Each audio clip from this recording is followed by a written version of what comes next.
Okay, so let's carry on the conversation of states of consciousness with a discussion about psychotropic or psychedelic drugs. Let me see, what does that? Yeah, psychoactive drugs.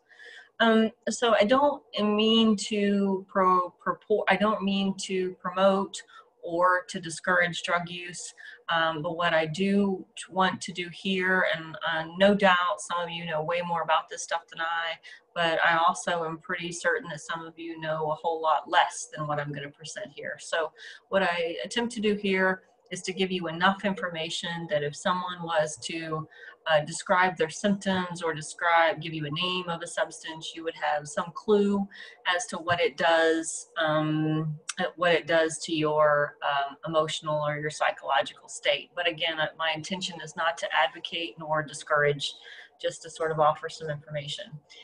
It's also for assessment purposes. I want you to know what the 4 classes are as they're presented in your textbook.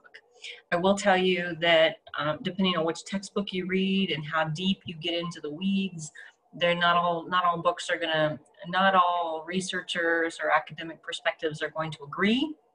For instance, there's a really popular class at K-State, continues to be popular. It was back in 1991 when I took it too, and it was Drugs and Human Behavior. It's like a 300-level psychology class.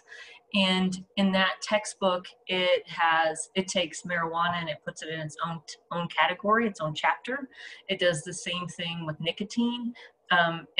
In this discussion, marijuana gets lumped in with the psychedelics, and nicotine gets lumped in with the stimulants. And it's not really quite that simple, but that's it depends on how nuanced we want to get in the conversation. So understand that from our vantage point in this class, depressants refer to anything that we would ingest, legal or illegal, that slows down brain activity, right? It inhibits, it depresses, it slows it down. Stimulants are things that excite or speed up brain activity. Opiates are things that block the perception of pain. They don't fix what's causing the pain. They just make it so that the individual doesn't experience it or can't perceive it, right? And then psychedelics are things that distort sensory perception. So that would distort one's perception of color or sound or time or taste. Psychedelics are probably the oldest class. Some terms here, actually this should probably go on another slide or another place in our conversation, but some terms that get thrown around a lot when we talk about psychoactive. We've got terms like dependence and physical dependence. There's actually 2 kinds of dependence. One, and this means like dependency, like I have developed a need, my body physically craves this. There's physiological dependence, which is when taking that substance changes the way our body reacts or the way our body responds. And therefore, when we don't have it, we physically are suffering from something. So a great example of that is actually opioids. Because you remember back in the last chapter, back in chapter 2, when we were talking about the serotonin and the synapses and all of that, when you ingest an opioid, your body quits producing its own naturally occurring painkillers. So that means it changes the way your body works and it can hurt really bad. So you have developed a physical dependency on that. It just changed your body. Same thing is said about alcohol, that it literally changes the way your body works. Psychological dependency is when we're so accustomed to that altered state of looking at the world or interacting with the world or feeling that we feel like we're off when we don't have a substance.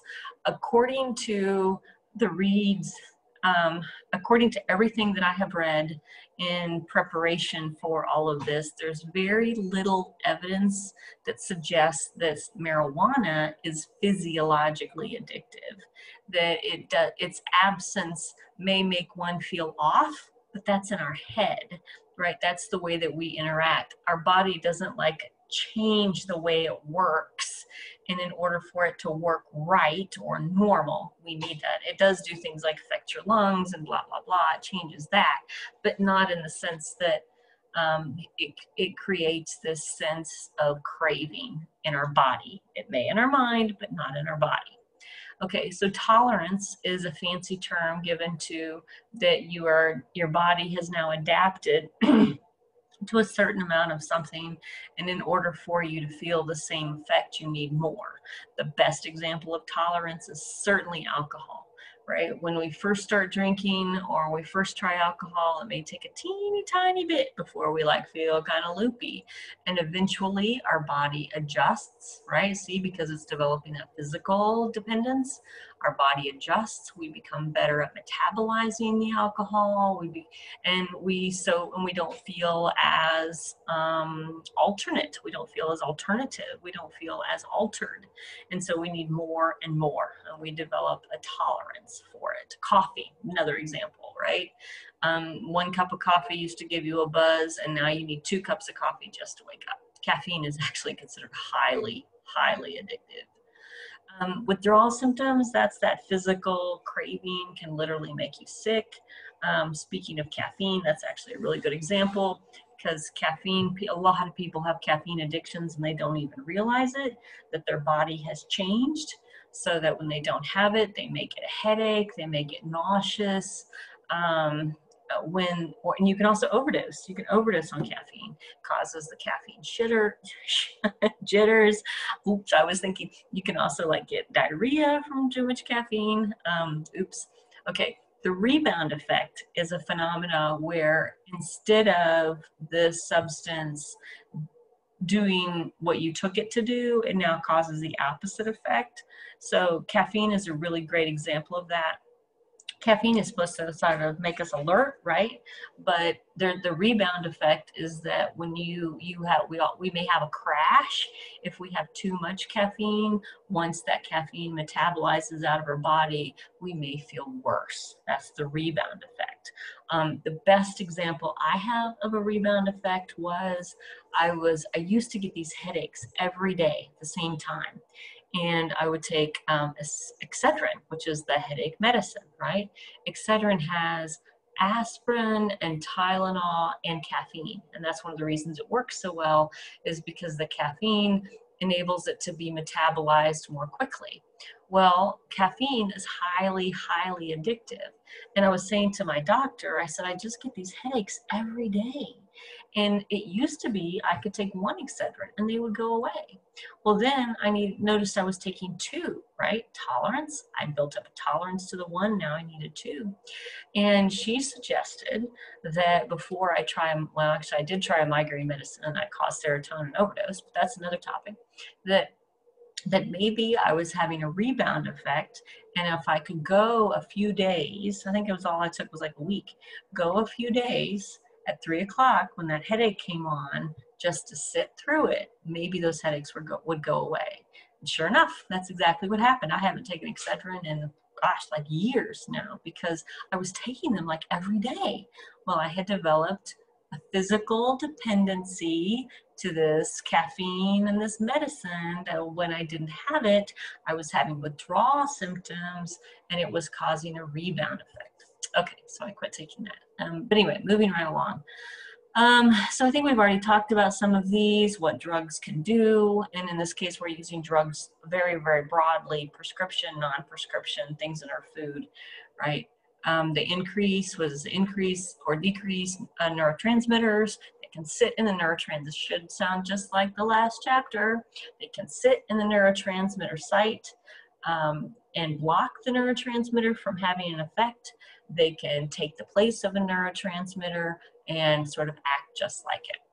Another fun conversation that sometimes we have if we're face-to-face, and I'm just really going really slow these days, is the conversation about use or abuse.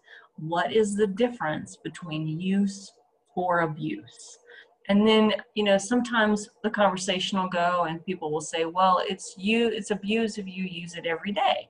Okay, well, if I drink coffee every day, am I now an abuser?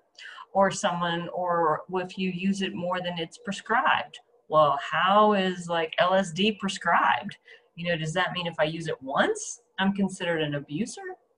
Or, you know, when are you an alcoholic? Well, when you drink alone. Well, what if I only drink one beer alone, but whenever I drink with friends, I drink 10? So who's the alcoholic?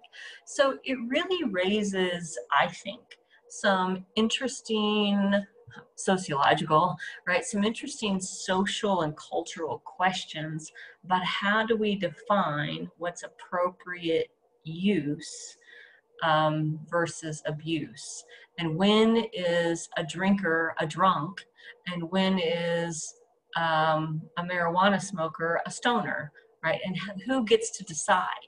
And why is marijuana illegal when people who smoke marijuana drive too slow and eat, but when alcohol is legal and alcohol causes people to drive too fast and beat each other up? Who decides this, right? And how did these things come to be? And I'm just going to stop right there because, again, I'm at 10 minutes.